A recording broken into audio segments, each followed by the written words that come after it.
বিসমিল্লাহির রহমানির রহিম। আসসালামু আলাইকুম বন্ধুরা, welcome back to my channel Nipun's kitchen and blog channel থেকে। আমি নিপুণ চট্টগ্রাম থেকে বলছি।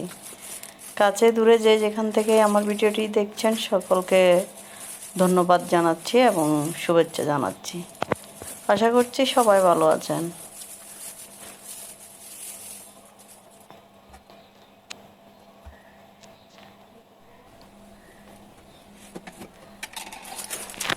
আমি কিছু জার রিফিল করে নিচ্ছিলাম, আসলে শেষ হয়ে গিয়েছে, তো আপনাদের সাথেও শেয়ার করে নিচ্ছি। আশা করছি আপনাদের কাছে ভালো লাগবে।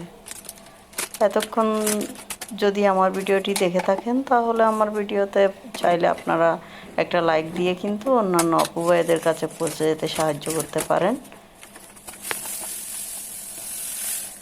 এবং আমার ভিডিওর কোনো অংশ যদি আপনাদের কাছে একটু অন্তত ভালো লেগে যায় তাহলে আমার চ্যানেলটিকে সাবস্ক্রাইব করে আপনাদের পাশেই রাখতে পারেন, শেয়ার করতে পারেন আপনাদের ফ্যামিলি, ফ্রেন্ডস এবং রিলেটিভদের সাথে। আসলে আমার এই পেজে অনেকগুলো ভিডিও আপলোড করা আছে এবং অনেকগুলো ঘরে থাকা উপকরণ দিয়ে আমি অনেক রকমের স্ন্যাক্স এবং বিভিন্ন রান্না করেছি। তো আমার পেজে 400-র উপর ভিডিও আছে, তো আপনারা চাইলে আমার পেজটি ঘুরে আসতে পারেন এবং আশা করছি আপনাদের কাছে ভালো লাগবে। আপনাদের সাথে কথা বলতে বলতে আমি আমার জারগুলো রিফিল করে নিচ্ছি। আসলে সব কিছুই যা যা ছিল তার মধ্যে বাকিগুলো রিফিল করে নিচ্ছি আমি আস্তে আস্তে।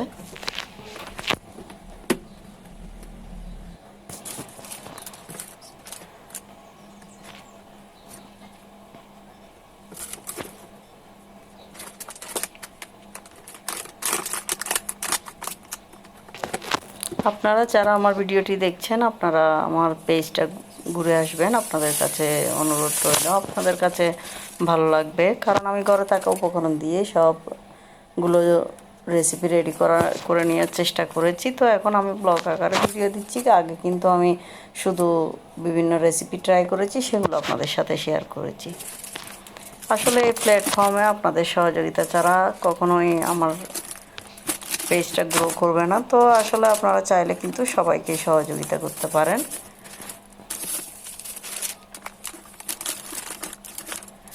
ইউটিউবে সবাই মোটিভেশনাল যে ভিডিওগুলো দেয় বলে যে ধৈর্য ধারণ করতে হবে। আসলে ধৈর্য অনেকটাই দেখিয়েছি আমি শখের বসে এই চ্যানেলটা ওপেন করেছিলাম।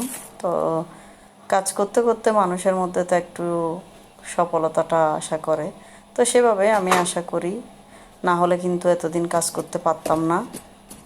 ধৈর্য আছে বলে এবং শখের বসে খোলার কারণেই আমি অনেক দিন ধরে কাজ করে যাচ্ছি।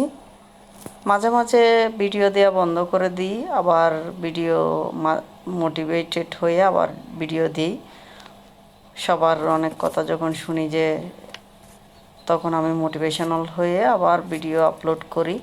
তো আশা করছি এবার আমি এভাবে রেগুলার দিব, তো আপনারা আমাকে সাপোর্ট করবেন আশা করছি।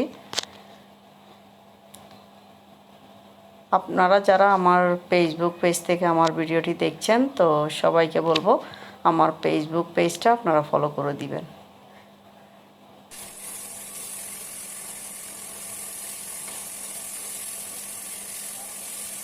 এখানে আমি আমার গ্রোসারিগুলো আমি অর্গানাইজড করে এখন আমি চলে এসেছি। একটা মাংস রান্না করে নিচ্ছিলাম। আসলে মাংসের মশলাটাকে আমি একদম কষিয়ে নিয়েছি। কষিয়ে নেওয়ার পর মাংসগুলো দিয়ে দিচ্ছি। প্রেশার কুকারে রান্না করছি। প্রেশার কুকারে রান্না করলে কিন্তু অনেকেই বলে মাংসটা মজা হয় না, কষানো যায় না। আসলে আপনি যেভাবে পাতিলে করে রান্না করেন কষিয়ে কষিয়ে, আপনি কিন্তু প্রেশার কুকারে চাইলেও কিন্তু কষিয়ে রান্না করা যায়। আপনি যখন মশলাটা কষাবেন তখন আপনি প্রেশার কুকার আমার মতো এভাবেই কষিয়ে নেবেন, ডাকনা ছাড়া। শুধু যেভাবে পাতিলে আপনি অনেকক্ষণ ধরে কষিয়ে নেন সেভাবে আপনি প্রেশার কুকারে কষিয়ে নেবেন। শুধু সেদ্ধ হওয়ার সময় আপনি ডাকনাটা দিয়ে দিবেন। 3টা সিটি দিলেই বন্ধ করে দিলে আপনার মাংসটা সুন্দর একটা টেক্সচার চলে আসবে এবং নরম হয়ে যাবে, যেটা খাওয়ার জন্য উপযোগী। আসলে এইভাবে রান্না করলে কিন্তু প্রেশার কুকারের মাংসটা অনেক বেশি মজার হয়। এই যে আপনারা দেখতেই পাচ্ছেন আমি মশলাটাকে অনেকক্ষণ ধরে কষিয়ে নিয়েছি, আপনাদের সাথে শেয়ার করিনি হয়তো বা। কারণ অনেকবার আমি প্রেসার কুকার দিয়ে মাংস রান্না শেয়ার করেছি আপনাদের সাথে কীভাবে রান্না করছি, তো এই জন্য আর শেয়ার করলাম না। অনেকক্ষণ কষিয়ে নেওয়ার পর মাংসটা আর আলুটাও আমি কষিয়ে নিয়েছি, আলুটা একটু পরে দিয়েছি, আলু সহ কষিয়ে নিয়ে এই যে ঢাকনাটা লাগিয়ে দিয়েছি। এখন আমি 3টা সিটি দিয়ে বন্ধ করে দিয়েছি। বন্ধ করে দেওয়ার পর আপনারা লুকটা দেখুন, কত সুন্দর একটা কালার এসেছে এবং মাংসগুলোও দেখতে পাচ্ছেন এবং আলুগুলোও দেখতে পাচ্ছেন, কোনো কিছু গলে যায়নি, একদম সুন্দর রান্না হয়ে গিয়েছে। এভাবে করে আপনারা চাইলে কিন্তু খুব সহজেই রান্নাটা করে নিতে পারেন। তো আশা করছি আপনাদের কাছে ভালো লেগেছে। ভালো লাগলে আবারও বলছি, আমার ভিডিওতে লাইক দিয়ে আমাকে সাহায্য করবেন। আজকের মতো এখানেই বিদায় নিচ্ছি। আল্লাহ হাফেজ। আসসালামু আলাইকুম।